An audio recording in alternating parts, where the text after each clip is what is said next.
What is going on, everybody? Welcome back to the channel. After Sound here, bringing you Splinterlands content every single day. We also stream right here on this channel every Tuesday, Thursday, and Sunday morning, so come by and say hello. All right, guys, I want to talk about pack staking because this is going to be something I think could really drive scarcity within the market for an asset, if you want to call it that, that people feel has been oversupplied, so much so that we burned like 20% of it, right? Or sorry, we burned 16.8% of it. And I'm talking about Chaos Legion specifically. Now, as of now, there are still 3.2 million Chaos Legion packs that are circulating around. I did quick math on Alpha, Beta, Orbs, Dice, Untamed, and I think all of those previous sets have like less than 100,000 packs combined. So it's really coming down from an absolute, number perspective. It's really coming down to Chaos Legion driving this. Because who knows, like maybe Alpha, Beta will have more value when it comes to pack staking. But still, if a pack is just a pack, then Chaos Legion will without a doubt dominate this. Now, there's also 2 million unpurchased or 1.97 million Riftwatcher packs. But I would argue that if people are buying Riftwatcher packs, it wouldn't be to stake, right? If you need to stake packs, it's probably easier and better to do it with Chaos Legion. So here's why I'm so enamored by this, because we think about the fact that many people are holding packs. They've been holding packs as a way to speculate on price in the future, right?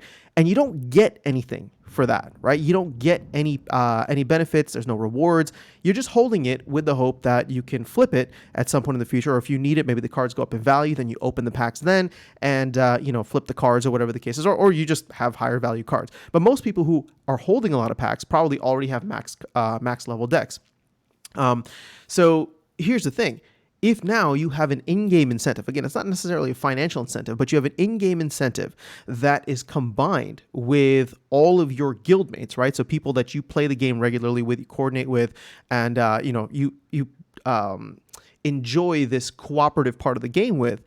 I think that could be really interesting, right? And so what I'm referring to is in the last town hall, guilds will have staking for a bunch of different assets, of which packs were kind of thrown in there. Again, we don't have any details yet, but I just wanted to get some raw numbers. So, we're looking at roughly 3.3 million packs that are in circulation, right? Chaos Legion and previous. And then again, another 2 million packs that could be available for purchase.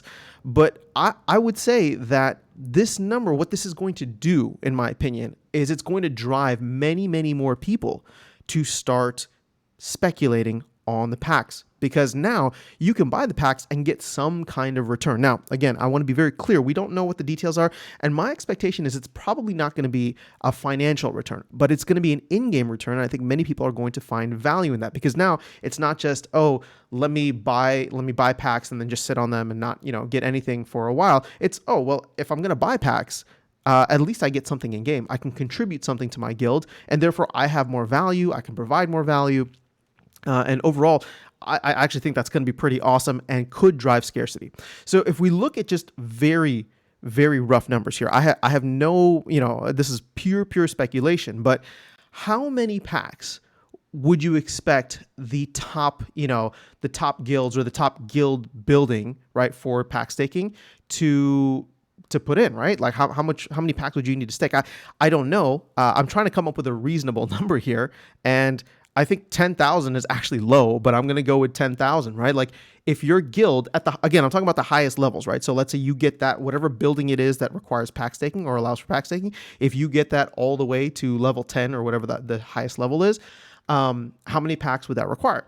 I think 10,000 is actually somewhat reasonable. Again, between 30 people, that's a lot, right? So let's post this out. So 10,000 divided by 30 people is about like 300 packs per person. So again, what I'm focusing on here is really just high level guilds. But if you take 10,000 and then you think about where the top 100 guilds are at or trying to be at, okay? Multiply this by 100 and boom, we're already at 1 million packs, which is more, which is almost 1/3, right? More than 25% of how many packs are in circulation. So you immediately wipe those off the map. And again, I don't know. To me, things could get very, very interesting. Now, a lot of people are already holding packs. I mean, I'm even holding packs, for example, right? So it's not necessarily that people will go out and drive, or let's say, it's not that people will go out and like buy more packs for this alone, especially if people are already sitting on a lot of packs. But what it could do, again, on the margins, is get those people who aren't speculating on packs to start buying just a little bit here and there. And if the benefits in the guild, benefits in game, are good, I think you're going to see a lot of people go towards that. So this is not financial advice. I'm not telling you to go and buy packs because we really don't know what it's going to contain yet. But I am trying to look at this from a supply angle and think to myself, well, now packs all of a sudden are going to have this other utility in game, and there will be an incentive to not open packs, right? Because you'll need it in game, which all of a sudden will drive more scarcity to cards overall. To packs and then obviously to cards. So, we're still not sure what the impact of land is going to be on the card market fully, right? I think we've seen a little preview of that. But overall, until land phase 1.5 is fully out, we don't know how many cards are going to be required and worked, how many lands are going to be worked right from the get-go. But if we do get guild stuff in, by the end of May or maybe even early June, and we get land stuff in June as well, land phase 1.5, I don't know. This could drive some very, very interesting numbers. So again, I am not saying to go out and buy packs. I personally am not going out and buying packs. I'm holding some already, but that was always there just for my own supply. So ultimately, to me, this could represent another way to add scarcity to cards that are not even yet opened. Because I was thinking that, okay, well, as we move along here, people looking for gold foil legendaries or just legendaries or gold foils in general for their land, all of a sudden there might just be less packs on the market. And those who are sitting on packs now that were maybe thinking about selling, right? If they bought it at $2 and they want to, make a quick flip, if we jump to $3 or $4, they may think to themselves, well, I'm getting a benefit now, so I don't need to sell it. I don't need to be a net seller right now. I can actually wait until the next bull run. I can wait until Rebellion comes out. I can wait for whatever because I'm getting something of value for that. So again, let me know what you think about the number 10,000. Maybe that's too high. Again, personally, I think it's right there.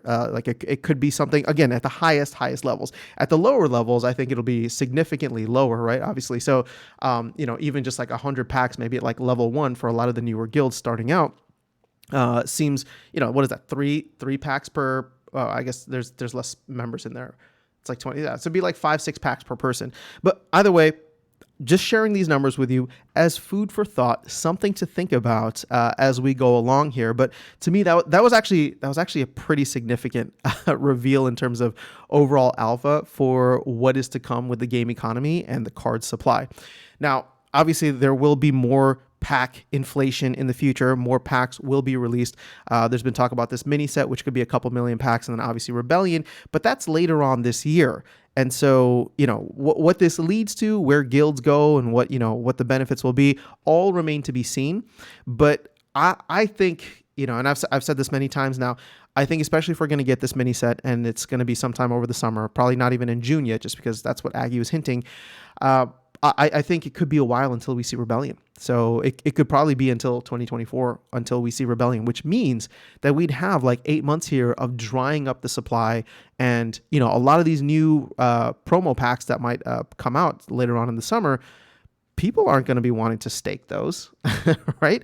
And when I think about Rift Watchers, people aren't going to be wanting to stake those. Like, people want Rift Watcher cards right now. They're waiting for Rift Watchers to be, to come down in value. And, this DEC proposal might help to do that a little bit.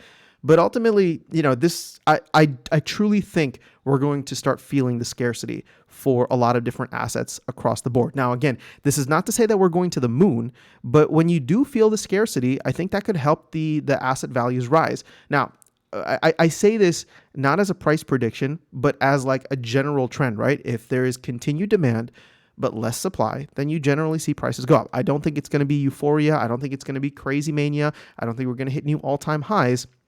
But for those who endured, those who bought the packs when they were like $1.75 on the market, right? On the secondary market, or $1.60, I think, on the secondary market. I mean, they're the ones that are, people here who people who bought like SPS at 2.5 cents. I think those are the people that are going to look back, right? Or when we're in, July, August, September, or whenever like the market really starts to feel the scarcity, they're going to look back and be like, ooh, I made the right decision, right? Whether they choose to sell or not doesn't matter, but they made the right decision because they got in at the low and now they're feeling the market, the market is feeling that scarcity, which will reflect in, hopefully higher prices overall, which is what we know the team is trying to do. So this isn't like, here's my prediction. Like the team has stated that they want to raise the value of assets across the board. So if the team is successful in doing this, it's not a price prediction. It's a game plan.